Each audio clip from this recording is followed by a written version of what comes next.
Now, for myself to discover dyslexic, it wasn't through my parents. It was actually through myself, and it was probably when I was 26. So I have to change the title for saying 24 years. Sorry, title. Um, I'm 29 now.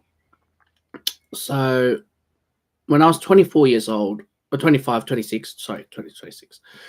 When I was 26 years old, you know,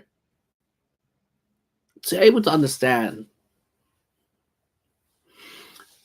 and figure out that I was dyslexic through assessments, through psychology. You had to go through these, I think three appointments or something like that to figure out you have this sort of dyslexic. It makes you realize how different am I compared to everyone. No wonder why I was different. No wonder why I don't fit in the same bubble. No wonder why I'm like this. Right now, it's funny how I discover myself or finding any symptoms is that I was reading Jamie Oliver's bibliography book, bio book, and it was the time that I just beginning on loving reading books. Before I cannot read a book. If I do maximum 10 pages and I'll get rid of the whole book. I'm a fidgeter, and as I get older, I can control myself and things like that, but I still fidget, and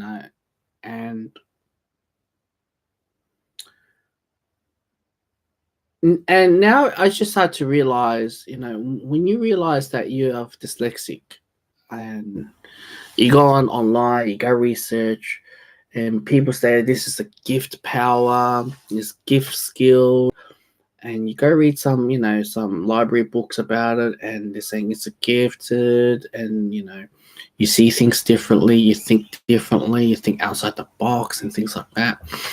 And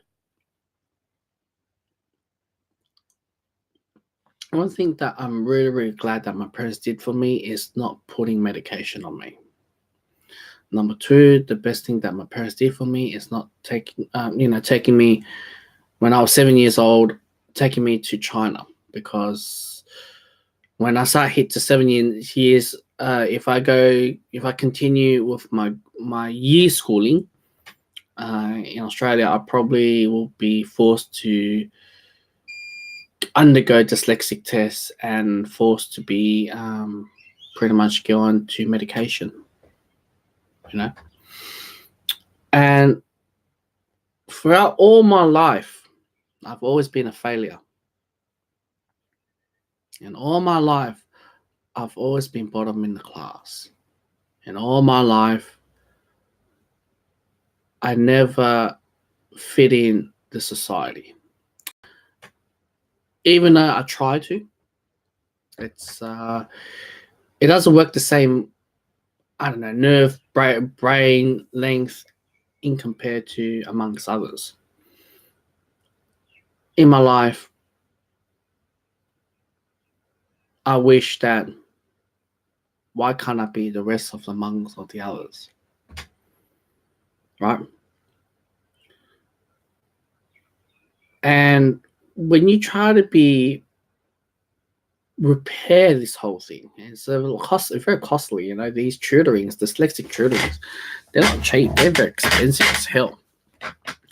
They only work better if you're a child, right? And your parents spend amounts of money to you to get fixed up.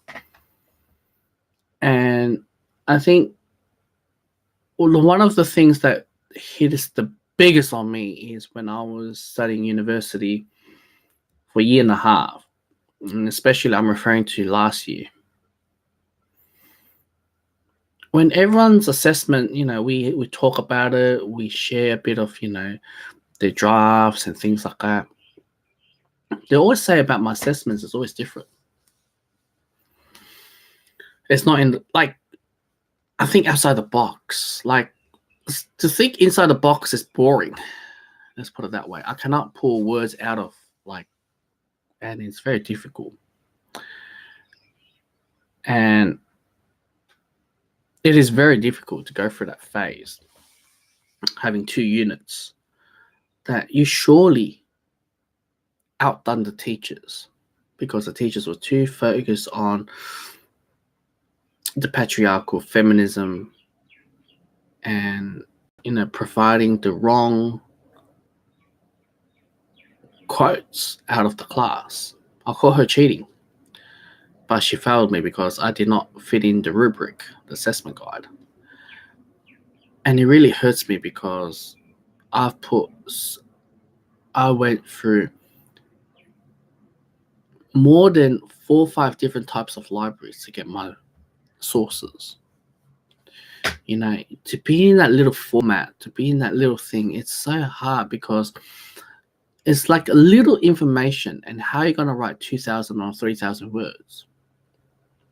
As a dyslexic person, it's impossible unless you think outside the box, then you make it possible. But, that is the... I just have to admit to myself that I'm a misfit, and I gotta stay misfit. That's my previous video. I talk about misfits.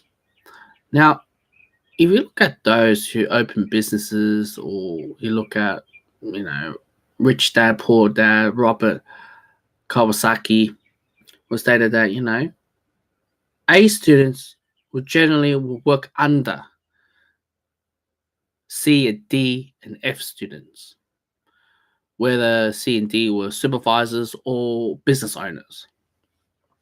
Because if you're in this reality of working world, you do think outside the box.